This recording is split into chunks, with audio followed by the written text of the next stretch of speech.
Hi guys, I'm back with what I have told you so. Her is your Dragon Ball fanfic. What if I changed some things in Dragon Ball series? So let's begin. AM Chapter 1, Native Soil Terror Q147. Author's note: hey, just a friendly reminder that you can also check out my profile for some of my published work, which I'll keep updating as I get more stuff done. If you hated what you read, it's your chance to let me know how much you hated it by leaving a stinker of a review too. You know you want to. The eyes of a tyrant glared upon a marble floating in space, a ruby covered with tendrils of white shrouds. His gaze was the sum of both the dread at the presence of this solitary space rock, brought up from inside his tiny yet cold and hardened core, and the soothing solace that his own ethereal reflection from the illuminator provided.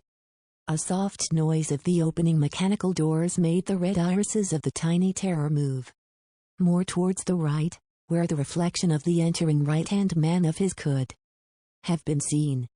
Lord Frieza, I have come to inform you that we have received a signal from King Vegeta. All is ready for your arrival, same with the inspection you have requested. The elegant, green man reported. Excellent. Don't be in too much of a rush to land. When dipping their toes into the water, both freezing and boiling, one makes sure to do so slowly, one dough at a time. A despicable grin covered Lord Frieza's face. His tail smacked around thin air like a whip of an overzealous animal tamer, delighted to be whipping the king of the jungle, as if that granted this exalted status all to himself. Very well, I will make sure to relay that to the pilots. Zarbon bowed the upper half of his body after pressing his right hand to his chest. It was evident from his face that something uncomfortable was on his mind. What is it, Zarbon? Lord Frieza wondered, his face turned strict and intolerant, as if this previous gleam of excitement was all just a ploy he had pulled from his box of toys. Well, it is just that, Lord Frieza. You don't look too happy about landing in planet Vegeta, sir. Zarbon scratched the back of his head due to the itch that this discomfort caused him. Presuming to be able to speak to Lord Frieza, the emperor of the entirety of space, was extremely dangerous. The elegant soldier of the space tyrant had seen his master kill his men for less. I am not. This is work, nothing more. Frieza closed his eyes. Despite knowing full well that his emperor was holding something back, Zarbon was not willing to gamble the integrity of his chest cavity on pushing farther. The emperor's right-hand man bowed once more and excused himself. Before he could leave, however, the chilling cough of his master stopped the elegant servant in his boots. Zarbon, please do call up P from Human Resources, Frieza said with a stoic face. Despite the apparent unhappy of his boss, Zarbon felt somewhat relieved by his master's glare. The Space Emperor usually killed with a far much more overjoyed grimace than this one. Will do, sir. Zarbon bowed his head once more before departing. A handful of moments later, an alien soldier wearing standard issue Frieza army armor, with the cape and an HR badge on the left side of his chest, entered the Emperor's quarters. He found the Emperor in the same pose that his right-hand man had left him in. Is everything ready? We may receive an influx of new recruits after this checkup on King Vegeta's progress. That is, after all, the purpose of our visit, and I would absolutely loathe appearing inefficient. Lord Frieza inquired. Why? Yes, sir. We've got paperwork all set and ready for new recruits, just short of their names. The equipment is ready. We've arranged sections of new missions for potential new recruits as well. Life-saving ones, as you've requested. The emerald alien with an immensely protruded head reported. His black irises, sunken inside the red sclera of his eyes, twitched and shook from time to time. The tyrant demanded only the absolute efficiency from his bureaucratic matters. That being said, Lord Frieza was disappointed in his HR department far less than in his planet-conquering army forces, and P from Human Resources took great pride in that fact. Excellent. I knew I could always trust you, P from Human Resources. Is something else the matter?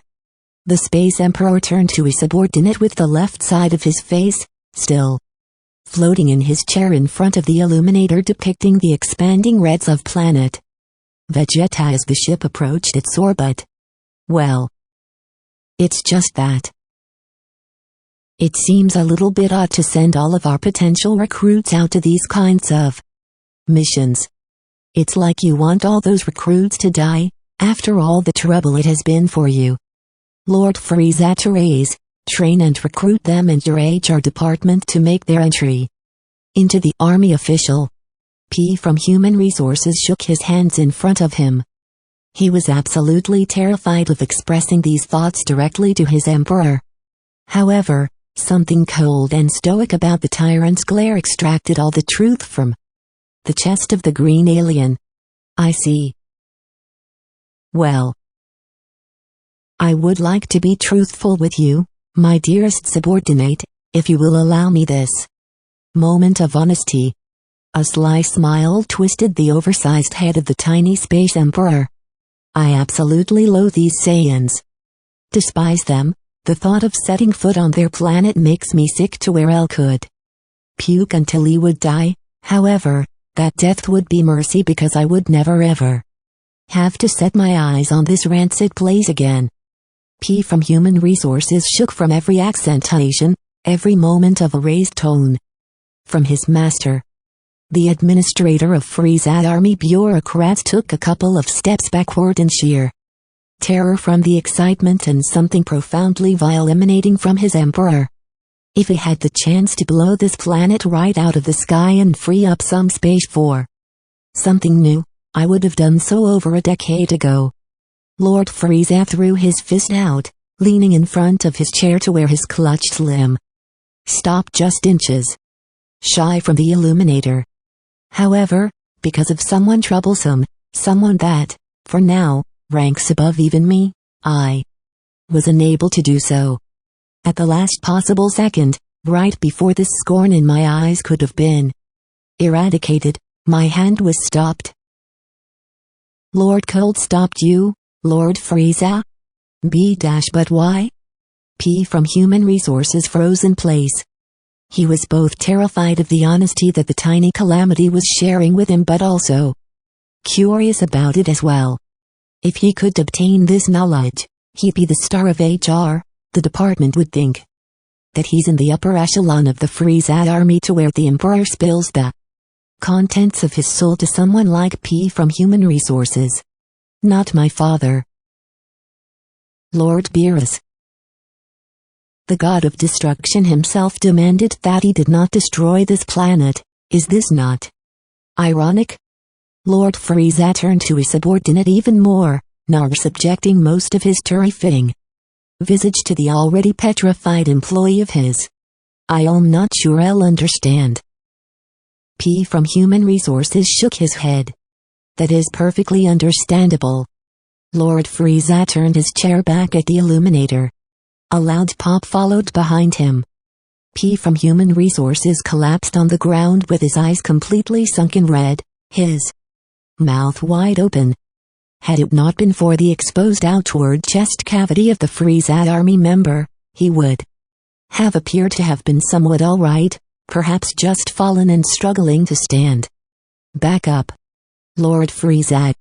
A handful of soldiers in full armor set, helmets, scouters, and arm cannons entered the Emperor's headquarters only to see the unfortunate fate of their head of Human Resources. One that was not uncommon enough to warrant more than respectful fear of their tyrant. Floating and staring at one blank spot of the planet he was landing on. Somewhere down on that very same planet, a king accompanied by his entourage who were much less interested in a lonely shine in the sky and were much more interested in watching their immediate surroundings, stared back at the tyrant, the two pairs of eyes far too distant to cross paths until one of them approached the other. It was sheer instinct, to one of survival, for another, one of unadulterated hatred that connected the two stares from such a distance. A handful of low-ranking Saiyan soldiers ran over the corner. They had been bustling about the entire morning, looking for one of the new recruits, and the uncanny sound of munching had tipped the Saiyans off to the recruit's potential location.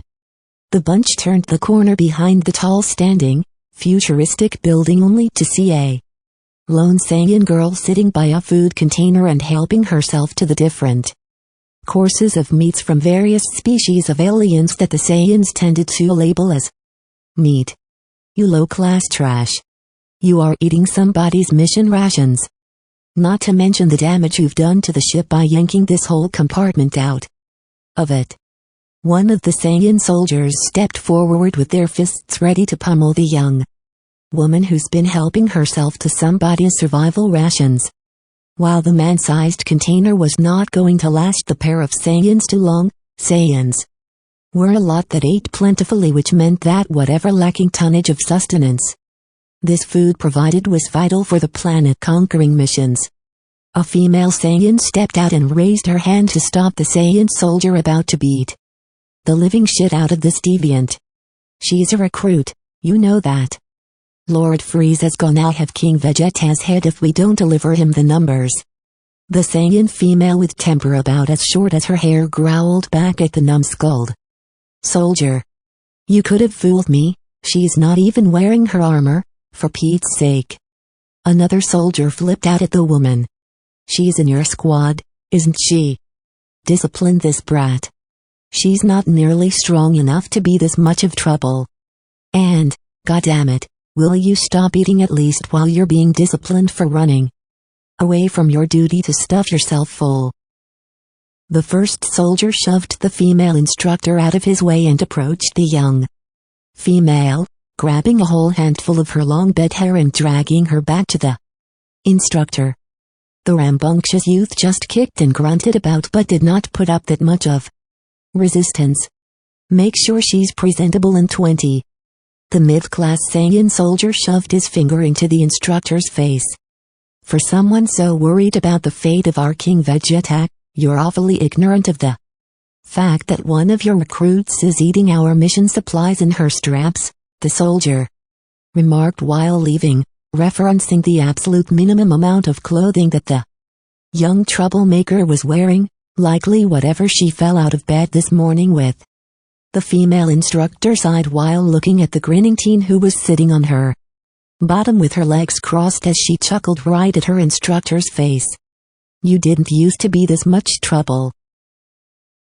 The instructor groaned. What happened with you, Chaot? Why didn't you report for the final drills this morning? I'm sorry, Eocat, I overslept.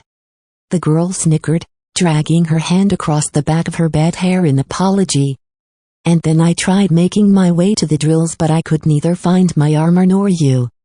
And then I noticed this spaceship just ready to go and you decided to rip out its food container with your bare hands and eat what's inside it? The instructor posed with her hands over her hips, leaning over the recruit. Had the brat not needed to be ready in 20 minutes for the demonstrative drill with Lord Frieza himself, it was self-evident that this brat would be in for a decent beating. Well, not at first. At first, I just started thinking about stuff. Chaot looked back at the ship that, despite the fact that it was missing a man-sized piece of it, still looked ready to carry somebody somewhere they needed to go. Somewhere significantly closer than the usual space pods that put the one using it in stasis. Daydreaming again? The female instructor groaned while grabbing her student by the hair and dragging her through the mechanical door leading up to the dressing rooms. I mean, when am I gonna go out there? You know, see space and different planets. I am really excited about today but pain. Also scared. The teen exclaimed in both physical and inner, how can you be both excited and scared? One thought you wanted to travel the universe, see the different planets and the different species all over it. The instructor just stopped speaking, leaving something ominous out in the air. There was something that Ioka was not telling Chayot, and the teen had always felt it. Ever since Ioka started training Chayot since she was 5, the brat could tell that there was a part of her upcoming job that Ioka purposefully left out. I am. It's just that we're soldiers, right? Means we have to fight, and well, we haven't done a whole lot of training. You've barely taught me anything resembling fighting skills. Chayot complained. With a swift thrust of her feet, she kicked up on her own feet and gently shoved her instructor's hands off of her ear. There's no time for that. Get dressed. I've taught you plenty. You know how to throw a punch and even a kick, right? That'll set you up for most of what y'all need. Ioka placed her hands over her hips again. There she was, deflecting again. Yeah, but the others. Even in my own squad, their power levels soared since they were children. Mine just. It feels like you're holding me back. Chayot complained while putting on her armor. It looked tight, but then when she slipped it over her body, the thing fit like a glove. Even if somebody else put on her armor, it'd have fit them like a glove. It was why there did not seem to be much of a labeling system for the armor inventory as there was for the other gadgets and tools on planet Vegetat. You're just being paranoid. The reason you're weaker than some of your peers is that you're localess. You've always known that. I did the best I could prepping you for what's ahead. That's my job. Ioka deflected it again. It's easy to debunk your lies over all that inner guilt brewing inside you. Chayot stretched her arms and legs out to get used to the armor stretching over her body, and even out the ridges of the black jumpsuit that went under it. The mechanical door to the locker rooms opened up and a tall and bulky man made his way inside. One of regal and masculine visage, followed by a handful of not too much less badass-looking folks that watched the king's back wherever he went. The king had easily the highest power level on the entire planet. Some claimed that he may have even rivaled the power levels of Lord Frieza's 2 lapdogs by now. King Vegetat. Both the instructor and the recruit kneeled before their king in complete submission and respect. Good, you're ready. I've noticed we were one recruit short. We're delivering Frieza with quantity, not quality. I trust you haven't forgotten that. Ioka, the king declared with a moderate grumble to his voice that was muffled only by the relief to see that his final tribute to Frieza's army was in a somewhat presentable condition. There's no time to waste. Have her join the rest at once. Yes, sir. Ioka bowed in complete respect and dragged her student by her back all the way to the main hall of the royal palace where the presentation of the new recruits was to be taking place. By now the instructor did not trust her student to behave while outside her immediate grasp, which was why the only time she had let go of the teen was when she outright shoved the girl toward her peers. Lord Frieza observed the scene with moderate amusement in his eyes. Amusement that only lasted for so long as the fearsome emperor took off with his floating space throne and approached the king right up to the bottom step of his own throne, glaring up at the monarch with less than amused eyes. I am exquisite to see that you've delivered your tributes to the Frieza army, King Vegetat. Lord Frieza spoke up. Despite his somewhat content tone, the stoic expression of the emperor made King Vegeta wary of the direction that the little tyrant's speech was about to take. However, I have noticed that you are not quite delivering me your hand-picked best, so to speak. That was never the deal, Lord Frieza. I would love to deliver you all of my elite. However, the 1 in a million rate of an elite's birth is what defines the elite and what grants them their value. Sweat drops began forming on King Vegeta's forehead. Chayot lifted her eyebrows in surprise. She had never seen her king this worked up about something. Yes, usually there's at least 1 or 2 top dogs alongside the box of puppies you provide me with. However, Given how 12 whole years have passed since our last deal, I believe it is about time we amend the deal a tiny bit." Lord Frieza made an affectionate, if not triumphant smile. Given his almighty status in this room, he reveled in the power to make whatever amendments he wanted with the deal.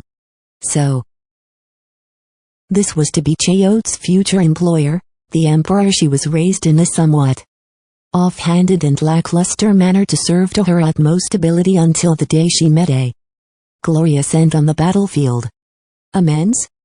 King Vegeta bit his lip in frustration as a vein popped out in the side of his forehead. A less than dignified look for the Saiyan monarch. However, nobody appeared to be as shocked by the reduction to utter rubble of the Saiyan authority in the face of the chillingly terrifying Emperor of Space himself. "That is correct, Your Majesty. Every recruit you provide me with must overcome a test. A minimum bar of quality, so to speak. If the recruit fails to pass the test, they must be replaced immediately by someone who is capable of rising to the occasion.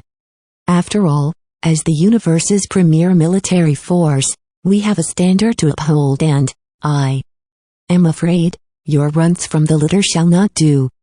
Frieza chuckled at the end of the sentence, sending chills down the spines of every Saiyan and even most of his own alien force lined up in an admirable formation behind him. Very well, Lord Frieza.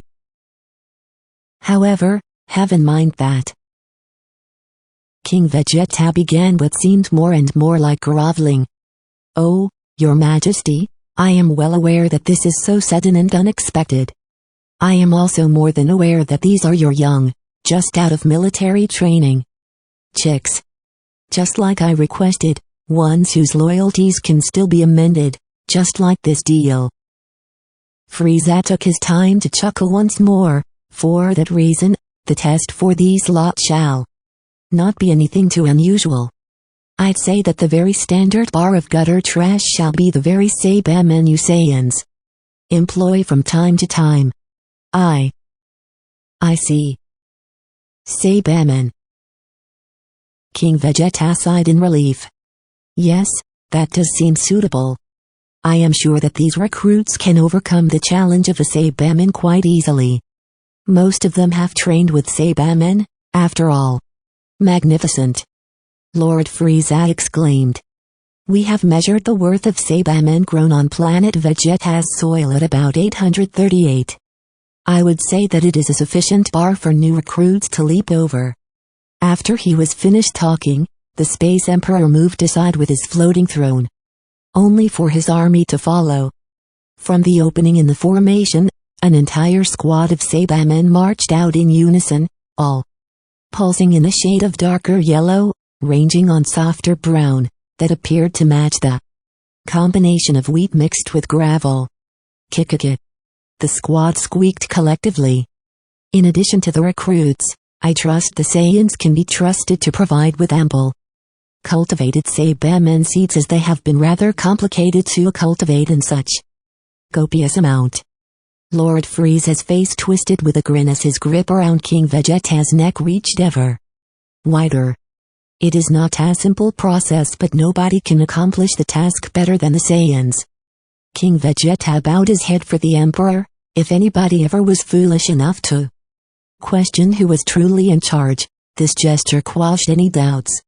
"Well then, shall we begin the testing process? I am feeling like starting from the bottom end." The smirking Calamity raised his finger and pointed it right at Chayote, the last recruit to be dragged into the presentation and to join the fold. "It does not matter. I just hope that you have the time to sit through the numerous engagements.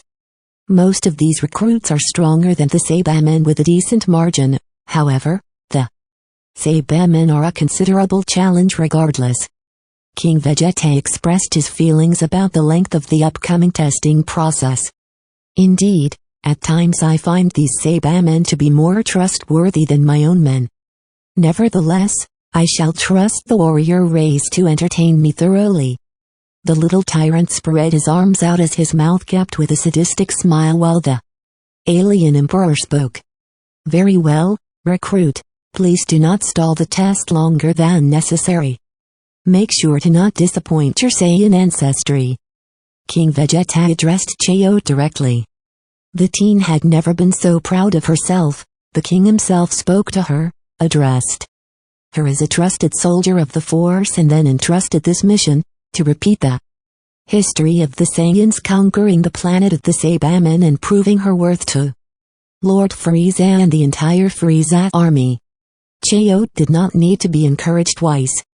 The itching to fight Saiyan warrior dashed right in front of the first Saibaman and took a fighting pose. Begin when you will, sweet girl. Lord Frieza rested his impressive head on his bent fist as he prepared for a lengthy and likely entertaining show. Unwillingly, the entirety of the Frieza Force and the Saiyans present in the main hall of the royal palace moved back to form a circle around the anxious to kick-ass Saiyan teen and the Saibaman. Hey-ya! Chaot yelled out while charging out at the little alien bugger. The teen Saiyan swung her entire body around its axis to deliver her most crushing round chop at the Saibaman's neck. In her head, she had already separated the bugger's head from its tiny shoulders with this powerful attack. It felt like hitting a solid wall. Pain resonated throughout Chaot's entire body as her chop bounced off of what appeared such a soft and squishy body of this plant soldier hybrid. Even her Saiyan armor could not protect Chaot from the pain of breaking her arm trying to hit this thing. This time, with a bit more reserve behind her strike, the female Saiyan delivered a pair of elbow shots aimed right at the plant hybrid's belfry before jumping up and throwing a wild kick that finally moved the soil-grown soldier back a few meters. Kick-a-kit. The Saibaman chuckled, laughing at the vain efforts of the Saiyan teen as it charged forward, delivering a slash of its claws that severed the girl's arm from the elbow down. Within a split second, all of the half-assed moves that instructor Ryuka taught her had left her mind at that moment. All she could do was to raise her arm up out of instinct and try to protect herself from instant death the best she could. It only worked for the first strike, as without the protection of her now removed arm, the sights in front of Chaot began moving rapidly, up and down before the sight of her own body twitching still on its feet greatly confused the beheaded Saiyan. Who's the pathetic, incompetent buffoon that tutored this trash? Lord Frieza's infuriated voice reached the muzzled and fading consciousness of the beheaded Saiyan teen. The last sights that Chaot could comprehend before her death was a purple beam of light flying off somewhere toward the audience of Saiyans that had just observed the most pathetic fiasco in recent Saiyan history. Thank you for watching this video, and please tell me if you want me to continue this series or not, and don't forget to like and subscribe. Bye.